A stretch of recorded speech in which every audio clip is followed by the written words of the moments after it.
Hello મિત્રો, good morning. Welcome to my YouTube channel. હું છું રાવલ સાગર. આપ સૌનું સ્વાગત કરું છું મારી યુટ્યુબ ચેનલમાં.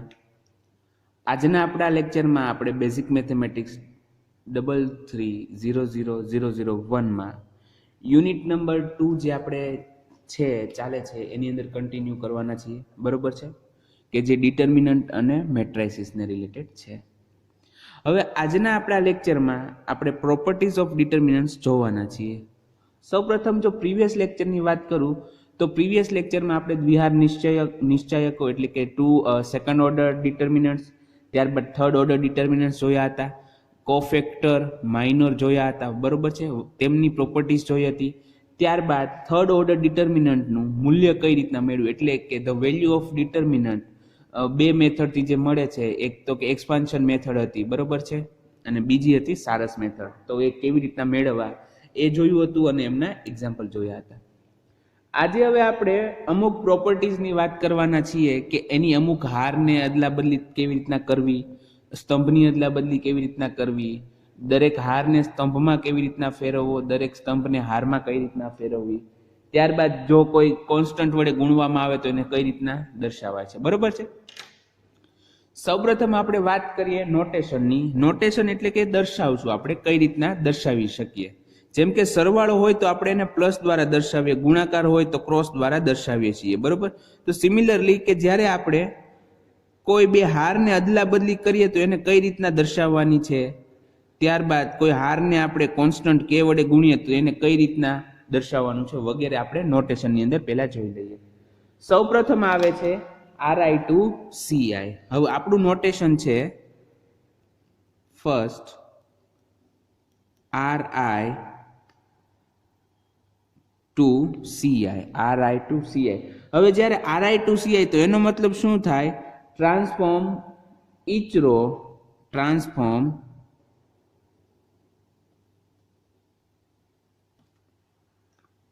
each row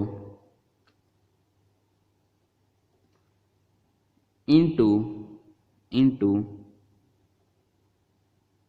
corresponding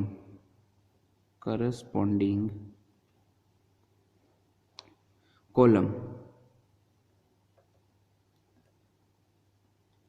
RI to CI મતલબ શું થાય કે transform each row into corresponding column, એટલે કે પ્રત્યેક હારને એને અનુરૂપ કોલમમાં ફેરવવાની. જેમ કે પ્રથમ હાર જે આપણે લખ્યો હોય તો આપણે ત્યારબાદ એને જો RI ટુ CI લેશું તો એને પ્રથમ હારને પ્રથમ કોલમમાં ફેરવશું, ત્યારબાદ સેકન્ડ હારને સેકન્ડ કોલમમાં લખશું અને થર્ડ હારને થર્ડ કોલમમાં. હવે જ્યારે આપણે આવી રીતના લખીએ છીએ તો સાથે સાથે એનું ઉલટું પણ થાય છે કે પ્રથમ કોલમને પ્રથમ હારમાં લખાઈ જાય છે, સેકન્ડ કોલમ સેકન્ડ રોમાં લખાઈ જાય છે અને થર્ડ કોલમ થર્ડ રોમાં લખાઈ જાય, બરોબર છે. એટલે આ એક સિમ્બોલની અંદર બંને પ્રક્રિયા આવી જાય છે. ત્યારબાદ સેકન્ડ આવે છે RIJ. સેકન્ડ આપણું નોટેશન છે RIJ, બરોબર. હવે RIJ નો મતલબ શું થાય કે ઇન્ટરચેન્જ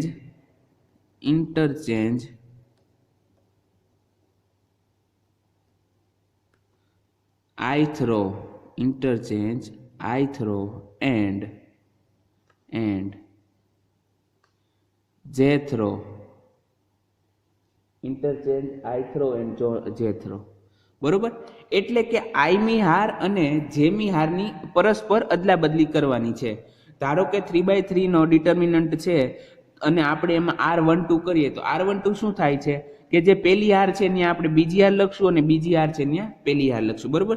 સિમિલરલી એવી રીતના કોલમમાં થઈ શકે છે આ CIJ. તો CIJ બરાબર શું થાય? ઇન્ટરચેન્જ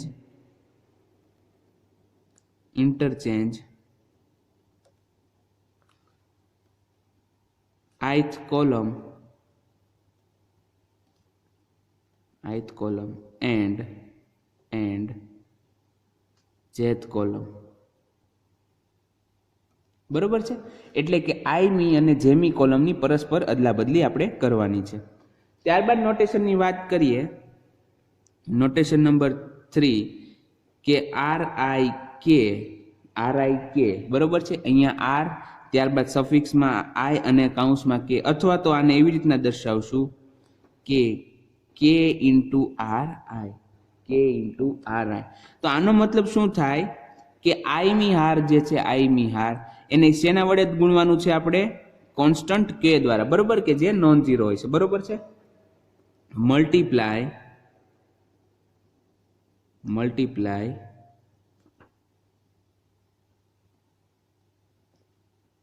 ith રો બાય કે, મલ્ટીપ્લાય ith રો બાય કે. જો એનો બે નોટેશન થઈ ગયા, બરોબર. RI કે લખો તો પણ આપણે શું કરવાનું છે, I મી હાર ને કે દ્વારા ગુણવાનું છે, અને KRI કરો તો પણ શું કરવાનું છે, આપણે I મી હાર ને કે દ્વારા ગુણવાનું છે. તો સિમિલરલી કોલમમાં પણ એવું થશે કે CIK ઓર KCI. તો એના માટે શું થશે, મલ્ટીપ્લાય ith કોલમ બાય કે, મલ્ટીપ્લાય ith કોલમ બાય કે, બરોબર છે. તો આ હતું નોટેશન. હવે સિમિલરલી નોટેશન આપણે જોવાનું છે ચોથું, ફોર્થ નોટેશન નંબર 4. હવે 4 માં એવું કીધું હોય કે ભાઈ RI પ્લસ KRJ. તો આનો મતલબ શું થાય કે જે મી હારને કે વડે ગુણવાનું છે અને ત્યારબાદ I મી હારમાં એડ કરવાનું છે, બરોબર. તો multiply each element of jth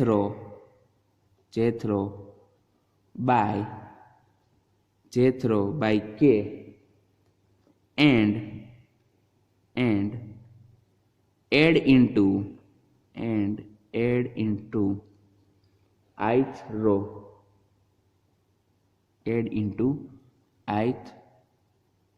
બરોબર. શું થયું જુઓ કે RI પ્લસ KRJ હોય તો શું કરવાનું, તો કે જે મી હાર છે એને કે વડે ગુણવાના અને I મી હારમાં એને એડ કરવાના, બરોબર. કે ની સંખ્યા કોઈ પણ હોઈ શકે છે, ઝીરો સિવાય, એટલે કે નોન ઝીરો સંખ્યા કોઈ પણ હોઈ શકે, પ્લસ પણ હોઈ શકે, માઇનસ પણ હોઈ શકે. જો અહીંયા પ્લસ હશે કે તો આપણે એડિશન થઈ જશે, જો માઇનસ હશે તો સબસ્ટ્રેક્શન થઈ જશે, બરોબર છે, એટલે કે બાદબાકી થઈ જશે. તો સિમિલરલી હવે આવી રીતના જો CI પ્લસ KCJ હોય તો આપણે શું લખી શકીએ કે મલ્ટીપ્લાય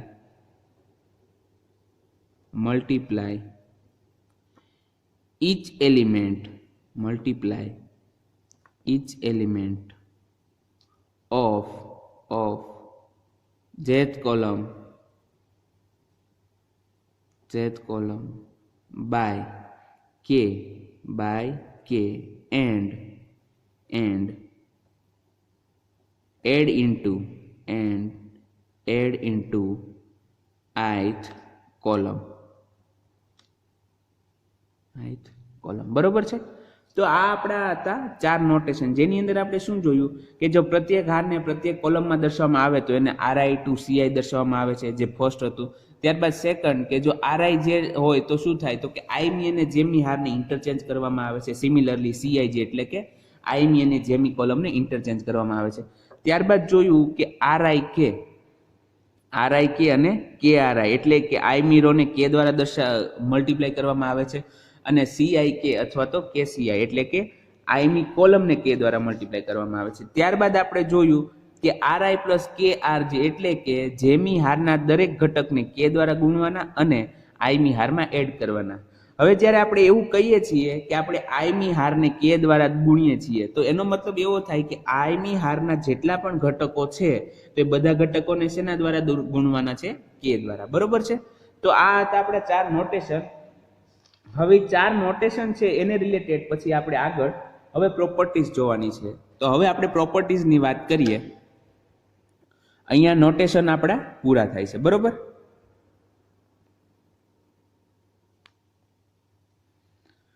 હવે પ્રોપર્ટીઝ આવે છે.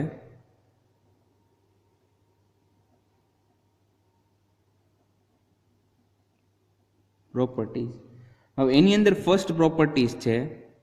ફર્સ્ટ પ્રોપર્ટી એવી રીતના છે કે if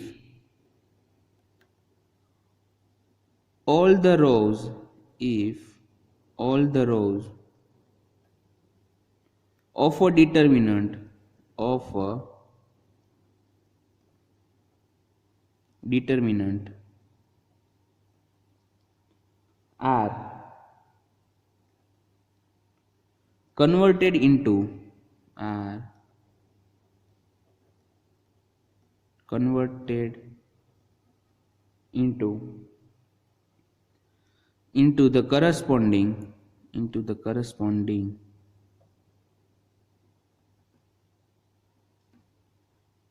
columns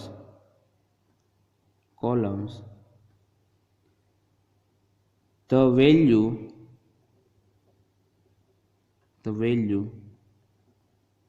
of the determinant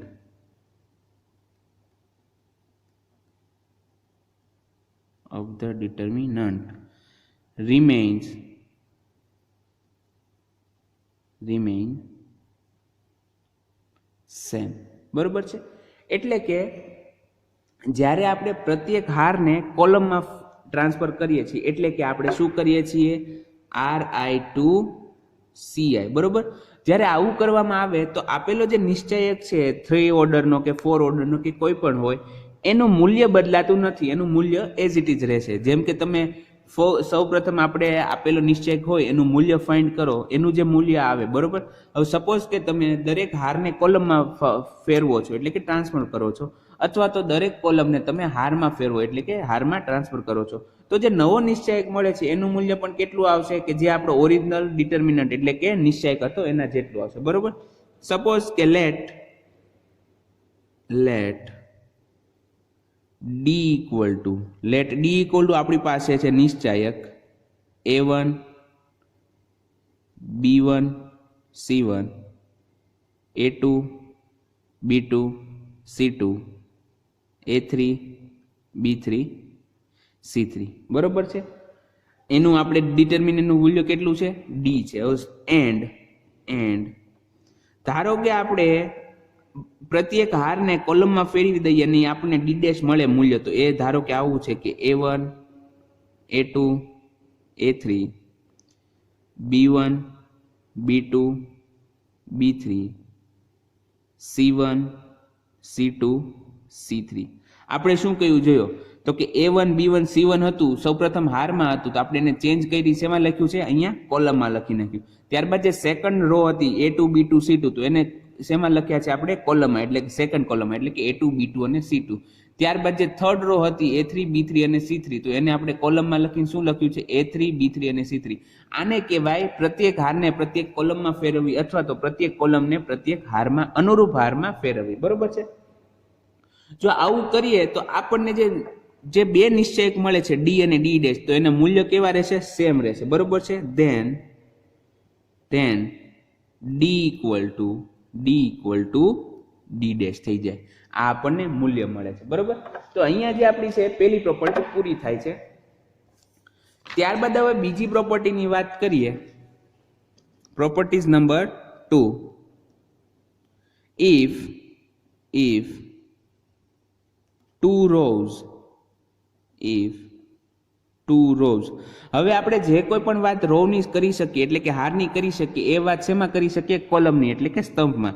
if two rows એટલે અથવા તો columns of a determinant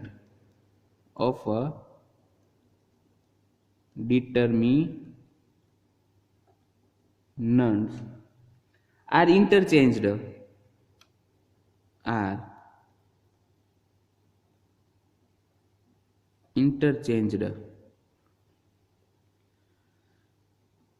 then the value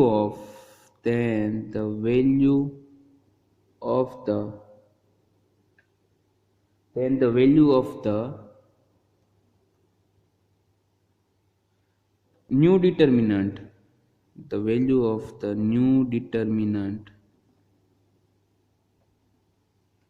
is the additive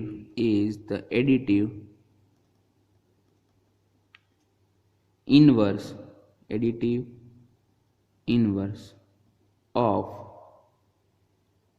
the given determinant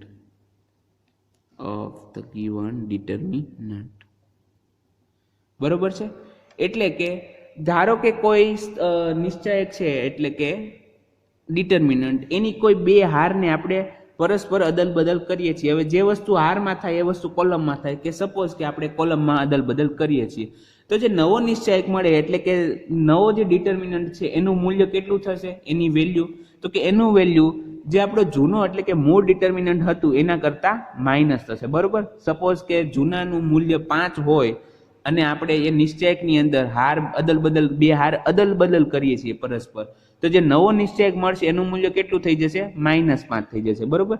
suppose કે જૂના મૂલ્ય જે છે -8 છે, તો નવું મૂલ્ય કેટલું થઈ જશે, 8 થઈ જશે.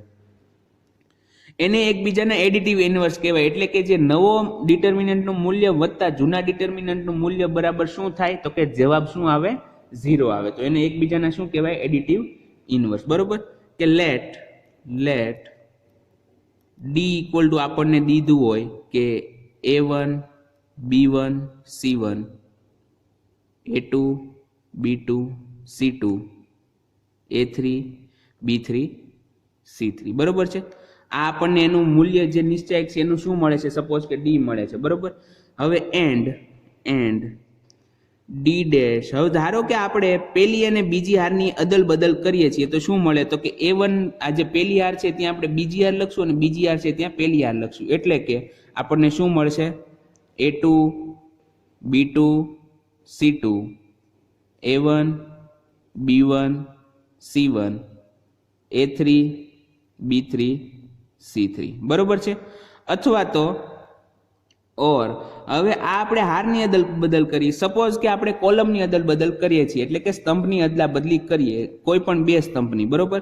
તો શું થાય, તો કે સપોઝ કે પહેલો સ્તંભ એઝ ઇટ ઇઝ છે કે A1 A2 A3 as it is રહેવા દઈએ, અને બીજા અને ત્રીજાની અદલ બદલ કરીએ તો આપણને મળે C1 C2 C3 B1 B2 B3.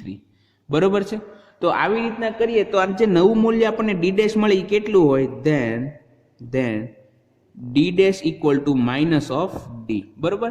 તો જે નવો નિશ્ચયક મળે છે એનું મૂલ્ય કેટલું હોય, તો કે આ ડી છે એના કરતા ઋણ હોય. બરોબર. એનું માન એટલું હોય પણ એની સાઇન કેવી હોય, નેગેટિવ થઈ જાય. જો ડી નું મૂલ્ય 5 મળે તો ડી ડેશ નું મૂલ્ય -5 મળે. જો ડી નું મૂલ્ય -8 મળે તો ડી ડેશ નું મૂલ્ય 8 મળે. બરોબર છે. તો આ થઈ બીજી પ્રોપર્ટી. ત્યારબાદ વાત કરીએ થર્ડ પ્રોપર્ટીની. Property number 3. If the corresponding entries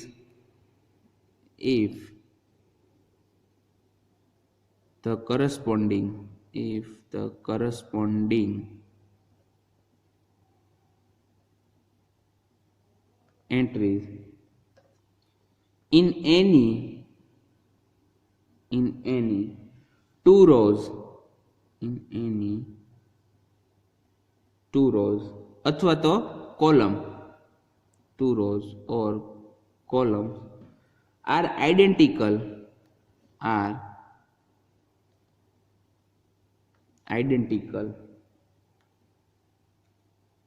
then the value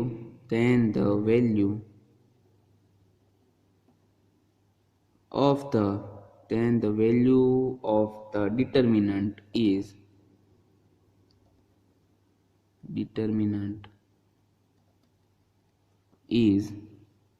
શું મળશે આપણને, 0 મળે છે. બરોબર. એટલે કે જ્યારે આપેલા નિશ્ચયકમાં કોઈ બે હાર અથવા તો કોઈ બે સ્તંભના જો પરસ્પર એટલે કે કરસ્પોન્ડિંગ એટલે કે પેલા ઘટકો સમાન હોય, બીજા ઘટકો સમાન હોય અને ત્રીજા ઘટકો સમાન હોય. બરોબર. જો એવું થતું હોય તો એવો જે નિશ્ચયક છે એનું મૂલ્ય આપણને કેટલું મળશે, 0 મળશે. બરોબર. કે સપોઝ કે મારી પાસે હું એક એક્ઝામ્પલ લઈ લઉં કે ડી ઇક્વલ ટુ હું લઈ લઉં 10 15 20. બરોબર. હવે સપોઝ કે કોલમમાં મારી પાસે આવી રીતના છે 7 8 9 7 8 9. બરોબર. 7 8 9 7 8 9. તો હવે મારે આનું મૂલ્ય ફાઇન્ડ કરવું હોય તો હું કઈ રીતના કરીશ, જોવો. તો કે ઇક્વલ ટુ સૌપ્રથમ 10 લીધા, તો કે હા 10 લીધા, ઇન્ટુ આપણે શું કરવાનું તો કે 10 નો એનો જે માઇનોર છે એની સાથે મલ્ટીપ્લાય કરશું તો માઇનોર શું છે 8 8 9 9 એટલે એના દ્વારા આપણને સેકન્ડ ઓર્ડરમાં શું મળે 8 ઇન્ટુ 9 માઇનસ 9 ઇન્ટુ 8 બરોબર. ત્યારબાદ સેકન્ડ એલિમેન્ટ જઈએ તો આપણે શું મૂકવાનું આવે માઇનસ માઇનસ શું આવશે તો કે 7 ઇન્ટુ કેટલા આવશે તો કે 15 into 9 15 into 9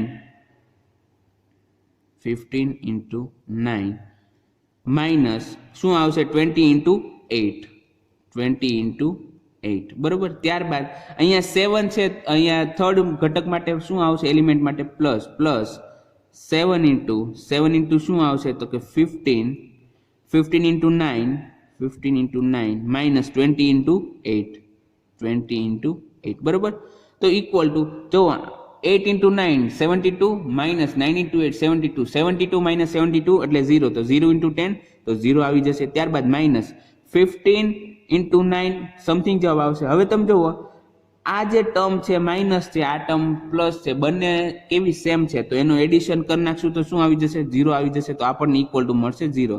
therefore D equal to 0. Okay તો આમાં અહીંયા શું આપણે દર્શાવ્યું કે જ્યારે બે કોલમ સમાન હતી જો અહીંયા 7 8 9 7 8 9 બંને સમાન કહેવાય બરોબર તો ત્યારે આપણને મૂલ્ય શું મળે છે 0 મળે છે. સિમિલરલી જ્યારે રો એટલે કે હારની વાત થતી હોય ત્યારે પણ એવું પોસિબલ છે કે જો બે હાર સમાન હોય તો એનું મૂલ્ય કેટલું મળશે 0 મળશે બરોબર.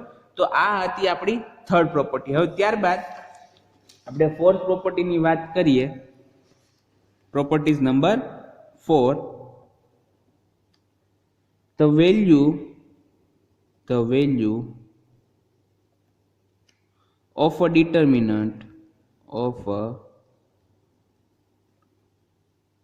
determinant gets multiplied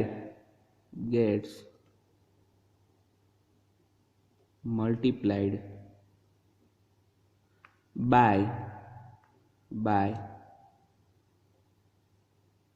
k gets multiplied by k if every entries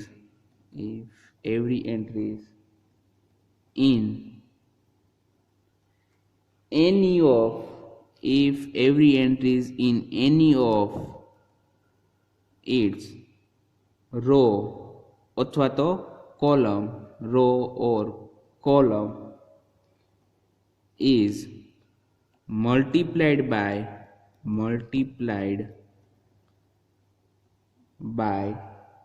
k is not equal to 0 બરોબર. એટલે કે જે આપણને આપેલો નિશ્ચયક છે એની જો આપણે કોઈ એક હાર કે કોઈ એક સ્તંભના દરેક ઘટકને k વડે ગુણીએ તો હવે જે નવો નિશ્ચયક મળે છે એનું મૂલ્ય k ગણું થઈ જાય બરોબર છે. સપોઝ કે મારી પાસે ડિટર્મિનન્ટ ડી બરાબર કોઈ આપેલો છે અને ડી નું મૂલ્ય મને 8 મળે છે. હવે હું એની બીજી રોને 2 વડે મલ્ટીપ્લાય કરીશ તો મને જે નવો નિશ્ચયક મળે છે એટલે કે ડિટર્મિનન્ટ તો એનું મૂલ્ય કેટલું થઈ જશે તો કે જૂનું મૂલ્ય જે હતું એનાથી 2 ગણું એટલે કે 8 હતું તો મને કેટલું મળશે 16 મળશે બરોબર. તો આ હતી પ્રોપર્ટીઝ નંબર 4. ત્યારબાદ વાત કરીએ પ્રોપર્ટી નંબર 5 ની. Property number 5 the value of a determinant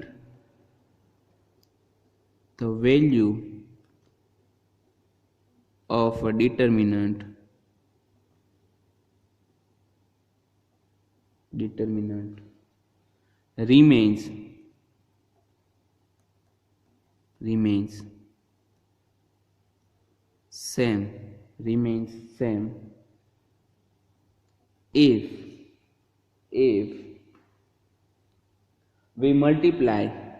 if we multiply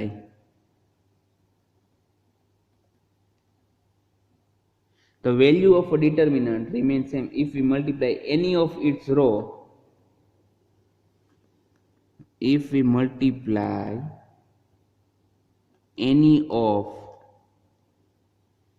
row or column બરોબર.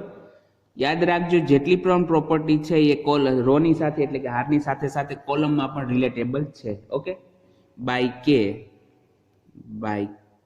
કે and add into any row અથવા તો કોલમ. તો આ પ્રોપર્ટી શું કહે છે કે આપેલા નિશ્ચયકનું મૂલ્ય સેમ રહેશે. ક્યારે? તો કે જો આપણે કોઈ એક હારને કે વડે મલ્ટીપ્લાય કરીએ અને કોઈ બીજી હારમાં એડ કરી દઈએ. મતલબ કે આપણે કઈ ઓપરેશન વાપરશું અહીંયા? તો કે RI પ્લસ કે આર જે. બરોબર? મતલબ કે જો જેમી હારને કે વડે ગુણો અને આઈમી હારમાં એડ કરો તો પણ નિશ્ચયકનું મૂલ્ય કેવું રહેશે? સેમ રહેશે. બરોબર? સિમિલરલી જો તમે CI પ્લસ KC જે કરશો તો પણ નિશ્ચયકનું મૂલ્ય કેવું રહેશે? સેમ રહેશે. બરોબર? તો આ 5 પ્રોપર્ટી છે. એનો યુઝ કરીને આપણે શું કરી શકીએ? જો પ્રોપર્ટીઝ આપણે જોઈ લીધી, તો હવે એનો યુઝ કેવી રીતના થાય? તો કે આનો યુઝ તમે સપોઝ કે કોઈ મોટા નિશ્ચયક દીધા છે, એટલે કે ડિટર્મિનન્ટ કોઈ મોટા દીધા હોય, તો એને તમે સિમ્પ્લિફાય કરી શકો, એનું તમે સરળ સ્વરૂપ લાવી શકો અને ત્યારબાદ એનું મૂલ્ય ગોતી શકો. બરોબર? જો મોટી કિંમત દીધી હોય તો એનું થોડુંક અઘરું પડી જાય આપણે ડિટર્મિનન્ટની વેલ્યુ ફાઇન્ડ કરવાની. હવે જો આપણે આ 5 પ્રોપર્ટીઝનો યુઝ કર્યો હોય, અલગ અલગ ટાઈમે અલગ અલગ પ્રોપર્ટીઝનો યુઝ કરી શકીએ. બરોબર? જ્યારે કેમ કે એક હારમાં બીજી હારને ઉમેરી શકીએ છીએ, તો આપણે સબસ્ટ્રેક્ટ કરી શકીએ છીએ. બરોબર? 5મી પ્રોપર્ટીમાંથી ધારો કે સિમિલરલી કોઈ એક હારને -1 વડે ગુણી કોઈ એક હારમાંથી બાદ કરી શકીએ છીએ. બરોબર? વગેરે પ્રોપર્ટીઝનો યુઝ કરશું તો આપણું જે સાદું રૂપ છે થોડુંક સહેલું થઈ જશે. બરોબર? હવે આપણે અહીંયા એનો એક એક્ઝામ્પલ જોઈ લઈએ. પ્રોપર્ટી આપણે જે જોઈએ એનો કે એક્ઝામ્પલ આવી રીતના છે કે ફાઇન્ડ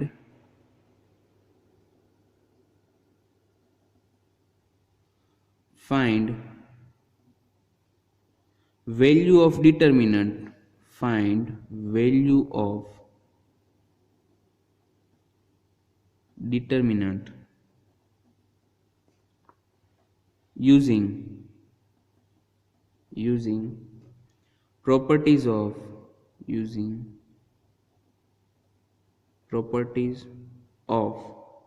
determinant.